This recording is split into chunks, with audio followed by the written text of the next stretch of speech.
What if the person closest to you has been rolling loaded dice against you this whole time? There was a man. Let's call him the player. He thought he was playing fair. Across from him sat someone closer than anyone, a friend, a partner, family. It doesn't matter who.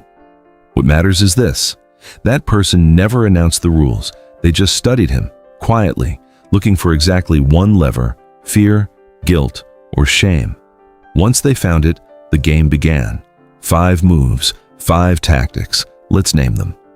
Tactic 1, love bombing. The first roll was the most beautiful one. They flooded him with attention, compliments, big words said too soon. I've never felt this way before. You're not like anyone else. The player thought he'd finally found someone who truly saw him. But this wasn't a gift. It was a deposit. They overpaid emotionally on purpose, so that later, when they started withdrawing, he'd do almost anything to get that feeling back. Remember the coworker who praised you for 2 weeks straight, covered your shifts, defended you in meetings, and then vanished without a word? And you spent the next month trying to earn that warmth back? That wasn't romance, that was the opening move. Tactic 2, guilt tripping. The second roll was quieter. The player said no, a calm, reasonable no, and suddenly, he was the villain. I guess I can't count on you. A real friend wouldn't do this. I was just trying to help, and this is what I get. They didn't argue with his boundary, they made themselves the victim of it. Like the day you told a family member you couldn't lend them money, and got a 15-minute story about how hard their life is, how nobody helps them, how you're just like everyone else. That wasn't a conversation. It was a trap dressed up as one. And once the player gave in, just once, they remembered the lever and pressed it again and again. Tactic 3, gaslighting. The third roll cracked the table itself. The player remembered exactly what was said, but they looked at him with genuine confusion. That never happened. You're remembering it wrong. You're too sensitive. You're imagining things again. The goal was never to win the argument. The goal was to make him stop trusting his own memory. Because once someone stops trusting themselves, they start needing someone else to tell them what's real. Like the night they said something cruel in front of your friends. And when you brought it up later, they looked confused and said, "That's not what happened at all." And you ended up apologizing for misunderstanding. If the rules keep changing, that's not your memory breaking. That's the game. Tactic 4, weaponized shame. The fourth roll landed exactly on an old wound. They'd been watching long enough to find the place he already flinched at, his weight, his career, his sensitivity, and they pressed. The player once said he was thinking about therapy. The answer came fast, almost caring. You just need to be tougher. One sentence did 2 things at once.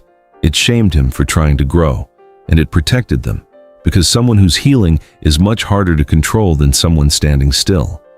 They didn't want him broken. They wanted him at exactly the height where they could still reach him. Tactic 5, unpredictability. The fifth roll was the most dangerous because the dice stopped being cruel all the time, cold, then suddenly warm, distant, then suddenly the person he first fell for. After weeks of silence, they'd show up with an apology, a gift, the old version of themselves. And the relief the player felt was so intense, it felt like love. It wasn't love, it was a variable reward, the same mechanism that makes slot machines addictive.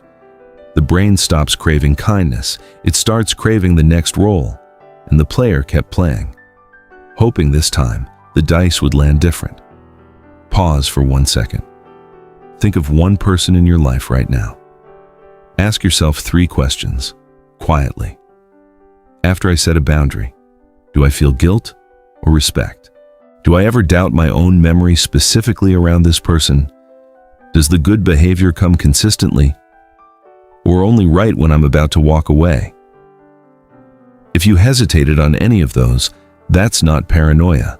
That's your pattern recognition finally working. Here's the truth about loaded dice. The moment you see they're loaded, they stop working on you. Manipulation only survives in the dark. The second you name the tactic out loud, you take away its power. You're not overreacting. You're not too sensitive. You just finally saw the whole board. If any of this sounded familiar, you're not alone. And you don't have to untangle it by yourself.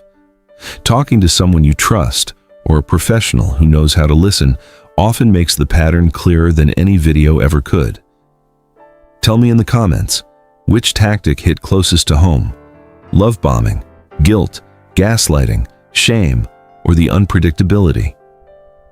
Next week, we cover the exit strategy, how to actually respond once you've spotted loaded dice without getting pulled back into the game.